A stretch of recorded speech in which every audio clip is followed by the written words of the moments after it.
ស្រីបងប្អូនខ្ញុំមានរថយន្តមួយទឹក Toyota Rush ឆ្នាំ2020កាយ3ជួរឡានស្អាតដល់បុកអត់ប៉ះបងប្អូនចង់ទិញបងមលក់ក៏បានទិញជាលុយសុទ្ធក៏បានឥឡូវម្ចាស់ដើមបងប្អូនយើងអាចកាត់ឈ្មោះបានអត់អីទេបងតោះទៅយើងមើលពិនភាគឡានប្រភេទទឹកថ្នាំប្រភេទសបកកង់ប្រភេទកាងប្រភេទប្រាក់លេខឡាននៅស្អាតពិនភាគនៅស្អាតបងប្អូនទឹកថ្នាំស្រួលមកជុំអត់បុកអត់ប៉ះទេ Toyota Rush ឆ្នាំ2020ប្រាក់លេខ 2AP ឡានស្អាតអត់បុកអត់ប៉ះកាត់ឈ្មោះបានទិញជាបងមលក់ក៏បានទិញជាលុយសុទ្ធក៏បានដែរបងប្អូនហើយប្រភេទកៅអី3ជួរបង020ប្រភេទ020តើបើប្រភេទនៅក្នុង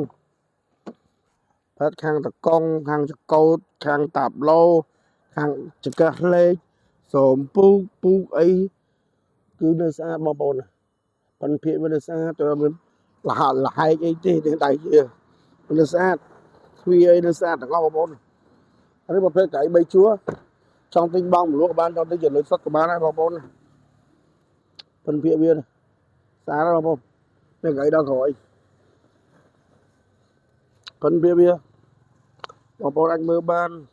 ខាងក្រោយវាប្រភេទ sport របស់វាវាទឹកថ្នាំស៊ីវានៅបានប្រហែលជា80%ជាងតម្លៃវាជាង10000ទេបងប្អូន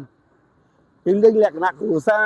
រូបបងប្អូនរូបអីវិញក្មេងអីទៅស្រុកទៅអីដែលលេងអីបានព្រោះវាធំតលាយវាកៅវាបាន3ជួរប្រភេទ Toyota Rush ឆ្នាំ2020ឯកសារគ្រប់បាទអរគុណច្រើនបងប្អូនជម្រាបលា